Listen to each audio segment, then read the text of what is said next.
Kita yang pertama selamat malam untuk kita semua, teristimewa keluarga besar, Loving Praying Family. Pada hari ini sebagaimana yang sudah disampaikan oleh Ibu Anita, kita akan merenungkan tema tentang keluarga sebagai pusat dasar perkembangan kemanusiaan. Maka mari kita mengawalinya dengan mendengarkan sabda Tuhan, merenungkannya, lalu kemudian kita masuk ke dalam nilai-nilai kemanusiaan yang bisa kita temukan di dalam keluarga.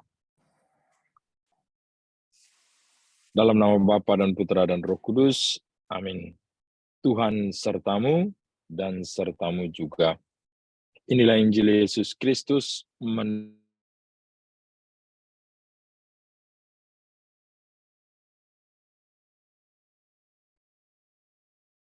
Tuhan sertamu dan sertamu juga. Inilah Sertamu Injil juga. Yesus Kristus menurut Matius. Dimuliakanlah Tuhan.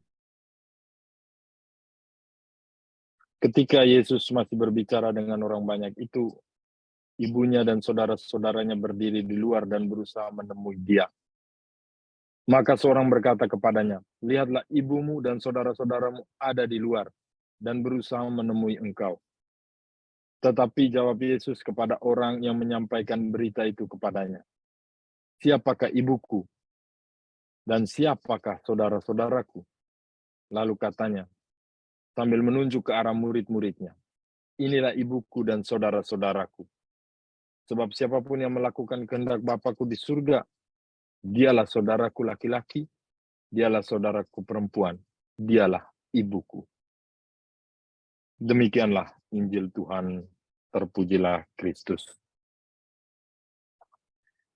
Ibu bapak saudara-saudariku umat beriman sekalian, anggota persekutuan doa Loving Praying Family, dari bacaan Injil yang barusan kita dengar, ini sebenarnya teks ini dari Injil Matius bab 12 ayat 46 sampai 50, teks singkat yang mengajarkan kepada kita siapa sebenarnya keluarga dari Tuhan Yesus itu sendiri. Namun yang pertama sebelum sampai pada bagian itu, sampai pada pengertian keluarga, saya ingin mengajak kita sekalian untuk melihat ada dua sisi penting yang mungkin bisa kita renungkan. Yang pertama, kehadiran ibu dan saudara-saudara Yesus ini menunjukkan kepedulian dari anggota keluarganya kepada Tuhan Yesus. Kepedulian ini nampak ketika ibu dan saudara-saudaranya datang. Mungkin kita sering bertanya, siapakah saudara-saudaranya? Kalau kita mengetahui ibunya pasti Santa Perawan Maria. Tetapi saudara-saudaranya ini, ya memang dalam kitab suci tidak menyebutkan secara eksplisit siapa saudara-saudara dari Tuhan Yesus. Dan ini kadang menjadi perdebatan di antara para penafsir.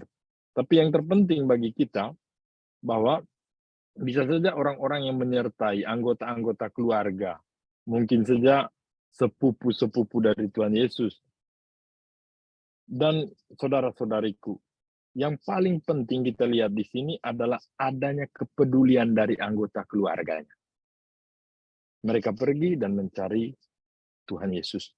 Dan yang kedua, mereka juga hendak mengingatkan Tuhan Yesus agar hati-hati dalam berbicara, apalagi ketika dia mengkritik orang-orang Farisi. Ini hal yang wajar.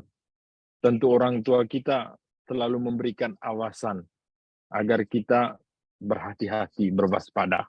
Apalagi mereka mengetahui konteks umat di mana Tuhan Yesus hidup, di mana orang-orang Farisi memiliki privilege tertentu dalam masyarakat. Untuk itu, wajar anggota keluarga datang, peduli dan memperingatkan. Namun, Tuhan Yesus sebagaimana ketika ia menjalankan misinya penuh kepercayaan dan juga penuh dedikasi terhadap misinya untuk mewartakan kabar gembira, maka Tuhan Yesus menegaskan siapakah ibunya dan siapakah saudara-saudaranya.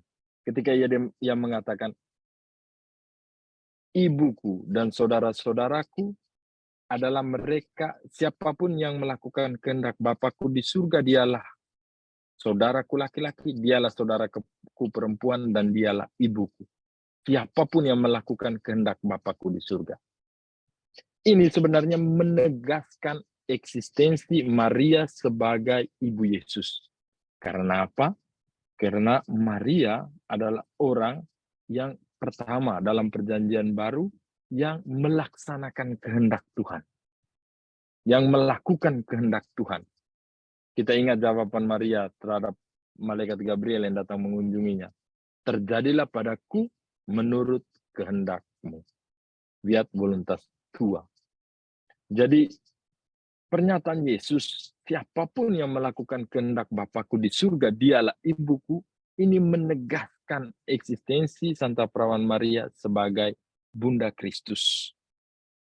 Oleh karena itu, pada tempat yang sama, Allah mengajak kita untuk melakukan kehendak-Nya, agar kita masuk dalam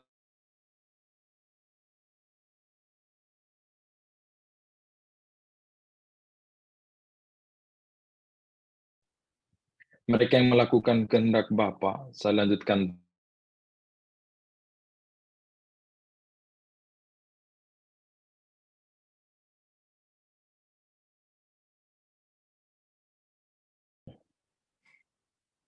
Oke.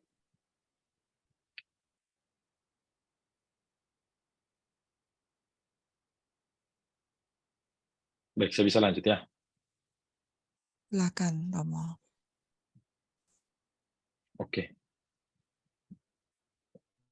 Jadi kepedulian dari teks Injil Matius tadi, sebagaimana saya jelaskan, saya ulang lagi, bahwa ada kepedulian anggota keluarga Tuhan Yesus. Mereka datang untuk melihat Dia, mereka memperingatkan Dia. Kepedulian ini merupakan hal yang normal. Di dalam setiap anggota keluarga, pasti orang tua selalu berusaha untuk peduli dengan anak-anaknya, apalagi jika terjadi sesuatu, apalagi ketika anaknya sudah go public, dia sudah pergi keluar untuk bertemu dengan orang lain. Pasti ada sesuatu ingin kita dengarkan bagaimana kesan orang tentang dia. Apalagi Yesus yang sering mengkritik orang-orang Farisi. Jelas keluarganya ingin memperingati Tuhan Yesus agar hati-hati dalam berbicara. Namun yang menariknya bahwa Tuhan Yesus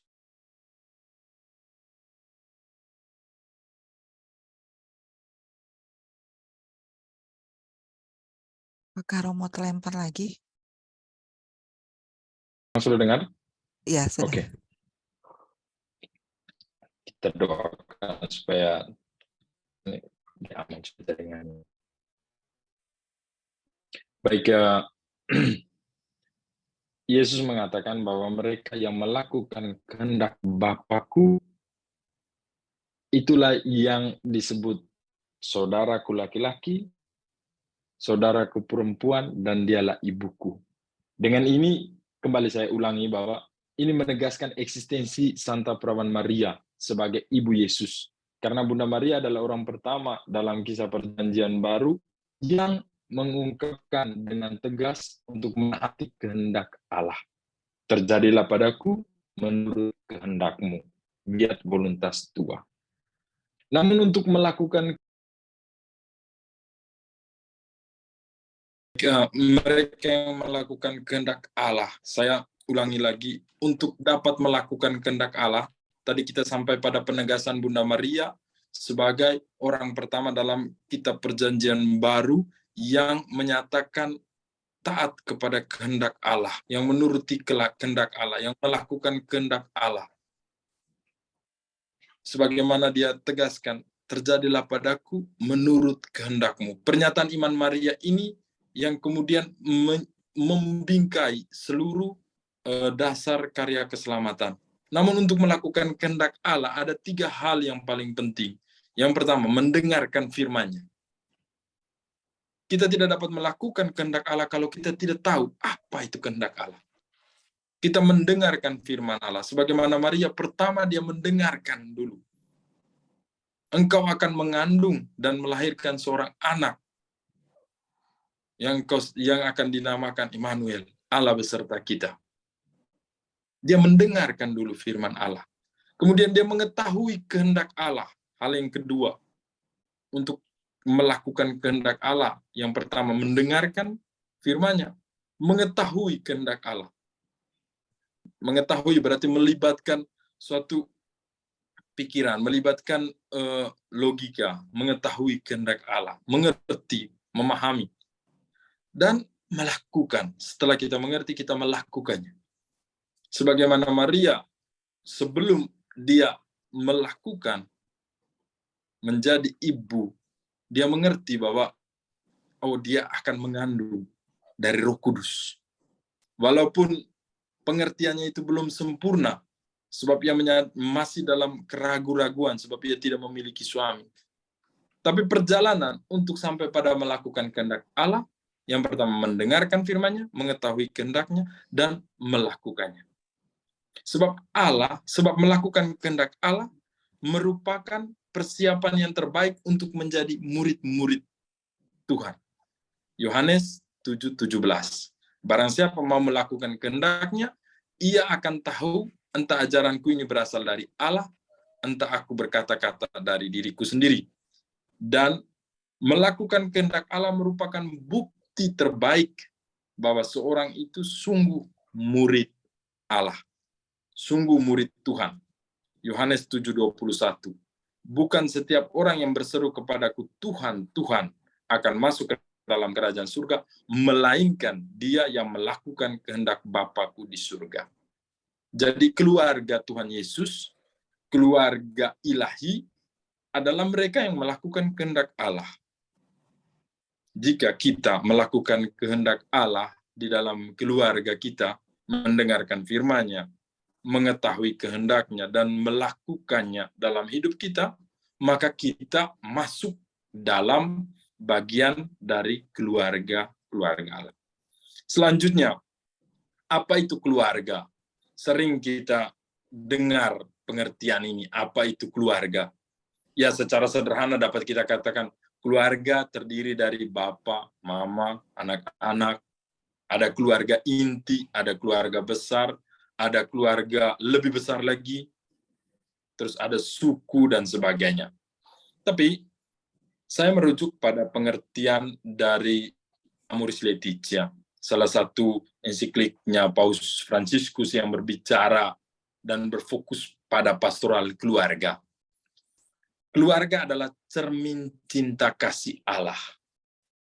Kata-kata ini memang sangat indah. Keluarga adalah cermin cinta kasih Allah. Ini ada kaitan erat apa yang Paus Fransiskus ekspresikan dalam Amoris Laetitia, di mana keluarga adalah cermin cinta kasih Allah, ada kaitan erat dengan katekismus Gereja Katolik, yang secara eksplisit menyebutkan bahwa keluarga Kristiani adalah komunitas individu, tanda dan gambaran persatuan Bapa dan Putra dan Roh Kudus. Karya penciptaan Bapa tercermin dalam kelahiran dan pendidikan anak. Keluarga diundang untuk berpartisipasi dalam doa dan pengorbanan Kristus. Serta diinspirasi oleh Roh Kudus, keluarga berjalan dalam mengarungi batara rumah tangga di tengah dunia. Keluarga Kristen adalah tempat anak-anak menerima pewartaan pertama mengenai iman. Karena itu tepat sekali dinamakan gereja rumah tangga. Suatu persekutuan rahmat dan doa, suatu sekolah untuk membina kebajikan-kebajikan manusia dan cinta kasih Kristiani. Katekismus Gereja Katolik 1666. Dikatakan dengan tegas, keluarga sebagai gereja rumah tangga. Keluarga sebagai sekolah untuk membina kebajikan-kebajikan manusia. Dan ini sampai pada ekspresi Paus Fransiskus mengucapkan sebagai cerminan cinta kasih Allah. Karena dari dalam keluarga itu sebenarnya lahir panggilan-panggilan Kristiani. Dari dalam keluarga itu lahir masa depan gereja. Tuhan Yesus masuk ke dalam keluarga dan berasal dari dalam keluarga.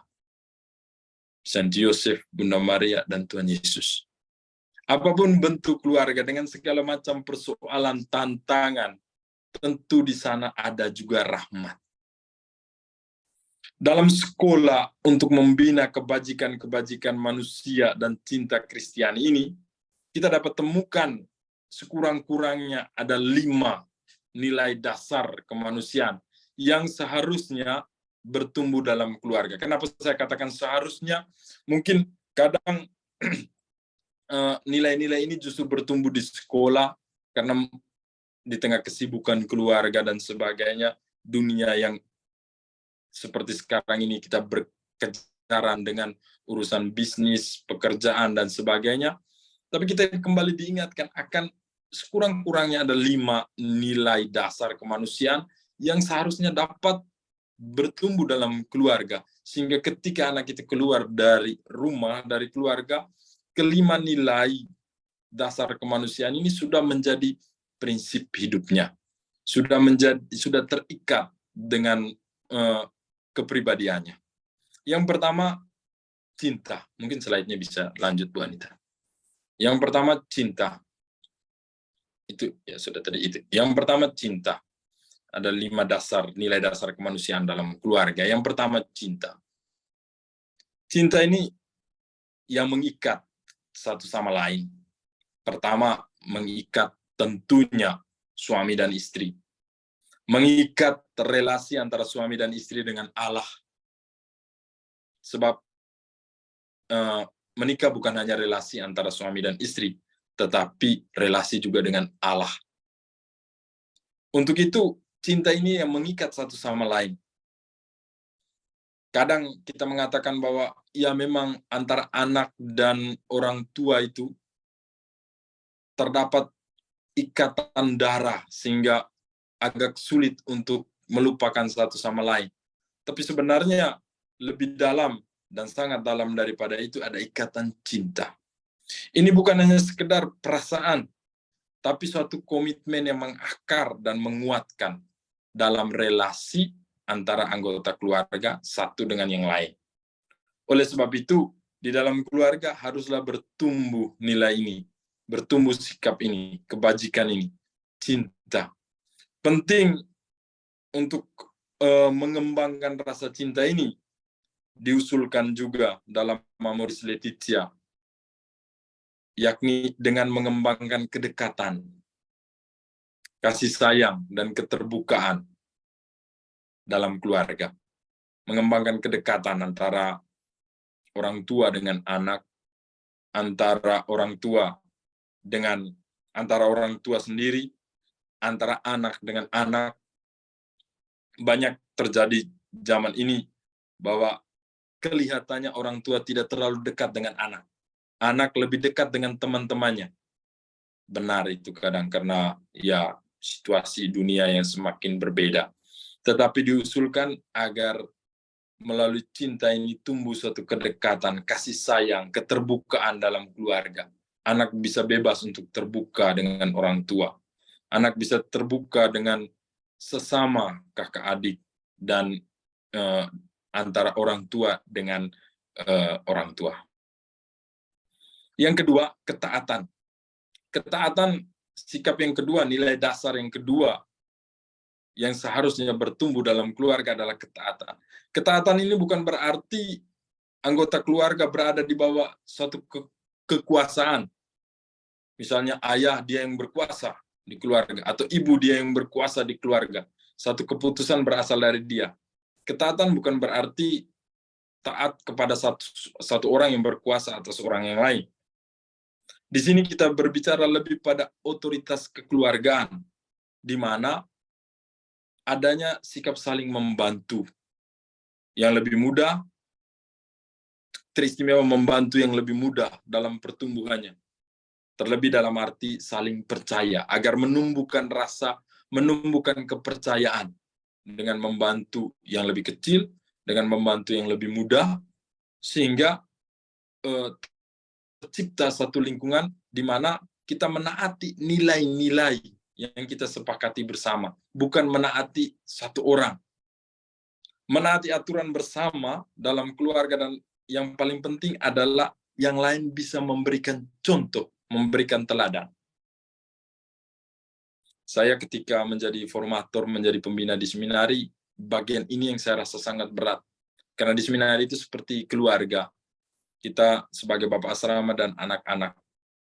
Kita memiliki komitmen bersama bahwa jam ini kita harus bangun, jam ini kita harus mempersiapkan diri ke kapela, jam ini kita mulai misa.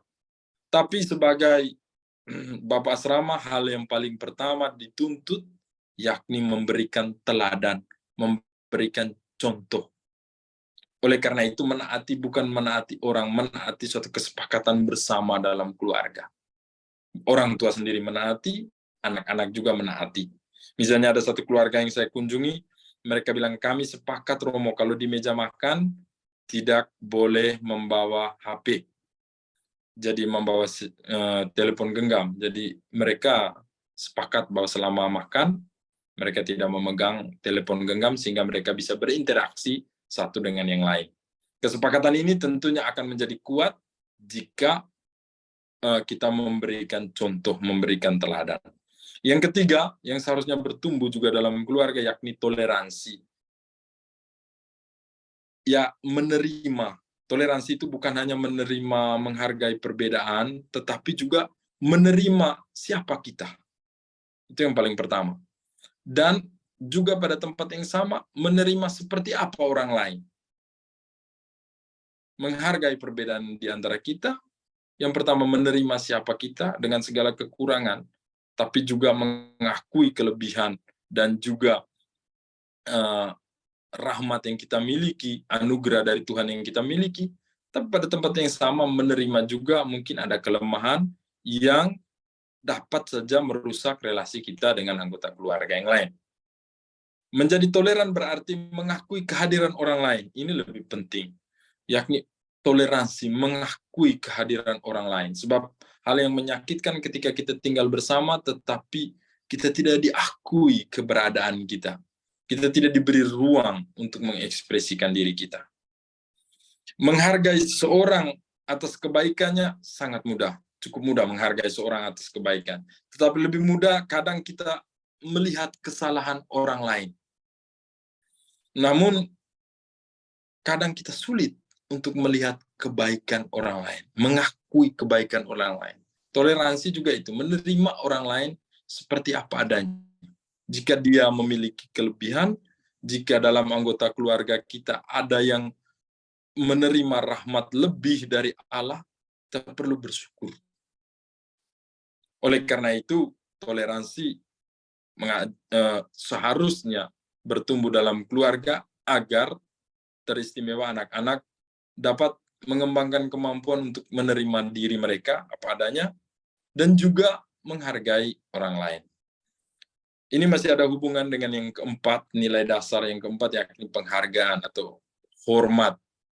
Rasa hormat bukan karena takut, bukan karena disuruh. Misalnya, kadang-kadang orang tua bilang, oh itu orang penting, jadi engkau harus hormat. Rasa hormat didasarkan pada bahwa kita memiliki hak yang sama. Jadi kita sebagai manusia yang sama. Pada tempat yang sama juga kita memiliki keterbatasan. Keterbatasan di mana ada hal-hal tertentu yang mungkin dapat mengganggu perasaan, mengganggu, mengkorek kembali luka batin kita. Itu makanya kita perlu mengenal agar kita bisa menghormati keterbatasan orang lain. Karena kita memiliki hak yang sama, kita memiliki tanggung jawab yang sama. Dan hal yang kelima, sikap dasar yang kelima, bertanggung jawab. Ketika kita berbicara tentang tanggung jawab, kita mengacu pada semua yang harus dilakukan untuk diri sendiri dan juga kita mengacu pada apa yang kita lakukan untuk diri kita sendiri dan untuk orang lain yang kita cintai. Bertanggung jawab berarti mengambil tugas yang bermanfaat bagi orang lain. Dalam konteks keluarga, mengambil tugas yang bermanfaat bagi seluruh anggota keluarga. Saya berikan satu contoh yang sederhana. biasa di rumah dibagi tugas. Misalnya ada yang bertugas untuk mencuci piring, ada yang bertugas untuk membersih rumah. Tapi kadang sebagai anak, saya juga mengalami sampai satu waktu ketika kita maunya menonton televisi atau maunya berkumpul dengan teman, jadi tugas itu yang penting selesai. Yang penting selesai. Yang penting piring sudah dicuci, yang penting rumah sudah bersih. Atau halaman juga sudah bersih, sudah bunga-bunga tertata rapi. Tapi itu nilai tanggung jawab masih agak sedikit kurang, karena bertanggung jawab berarti mengambil tugas yang bermanfaat demi kebaikan anggota keluarga. Artinya saya membersihkan rumah agar anggota keluarga dapat menjadi sehat. Saya mencuci piring agar piring-piring ini higienis, bersih, sehat, dan ketika digunakan kembali tidak mendatangkan benih-benih penyakit bagi anggota keluarga. Bertanggung jawab dalam hal ini berpikir bahwa ada dunia yang berputar di sekitar kita, di mana tidak hanya kita yang hidup, tidak menjadi orang-orang individualis, tetapi berpikir juga tentang kebaikan orang lain. Apa yang saya lakukan ini dapat menciptakan kebaikan bagi orang lain atau tidak. Inilah nilai-nilai dasar di mana ketika diterapkan dalam keluarga, yang seharusnya diterapkan dalam keluarga, turut membantu pada akhirnya untuk dapat melakukan kehendak Allah, yakni mendengarkan firman-Nya. Jika ada cinta, ada ketaatan, toleransi, penghargaan, tanggung jawab, daya untuk mendengarkan firman Allah itu akan semakin mudah. Dan firman Allah itu akan menguatkan nilai-nilai dasar ini yang kemudian menjadi pilar-pilar dalam pertumbuhan ke depan. Demikian pun dengan mengetahui, mendalami, karena firman Allah sebenarnya adalah perjalanan hidup karya keselamatan yang ditulis dan kemudian direfleksikan, dan tidak pernah keluar juga dari nilai-nilai yang kita garis bawahi pada permenungan kita kali ini. Untuk itu saudara-saudariku, saya mengajak kita sekalian untuk kembali melihat nilai-nilai ini: cinta, ketaatan, toleransi, penghargaan, dan tanggung jawab yang seharusnya bertumbuh dalam keluarga, entah melalui berbagai macam pendekatan yang kita buat dalam relasi kita antara keluarga, antara anggota dalam keluarga, sehingga pada akhirnya kita dapat melakukan bersama. Saya ada satu pastor di Italia namanya Luigi Maria Epicocco. Saya senang dia kadang menjelaskan bahwa ketika kita berusaha untuk menaati kehendak Allah dalam keluarga, kita akan mencapai kekudusan bersama. Memang sulit untuk mencapai kekudusan bersama, tetapi amat indah kalau kekudusan bersama itu bisa diwujudkan dalam keluarga. Artinya bersama-sama menjadi kudus, bersama-sama melakukan kehendak Allah, mendengarkan, mengetahui, dan melakukannya. Mari kita mendoakan anggota-anggota keluarga kita, teristimewa mempersembahkan keluarga-keluarga kita dalam perlindungan doa Santa Perawan Maria, agar mampu menghidupi nilai-nilai kemanusiaan yang sudah kita jelaskan tadi, teristimewa agar kita menjadi seperti Santa Perawan Maria yang bisa melakukan kehendak Allah. Tuhan Yesus memberkati.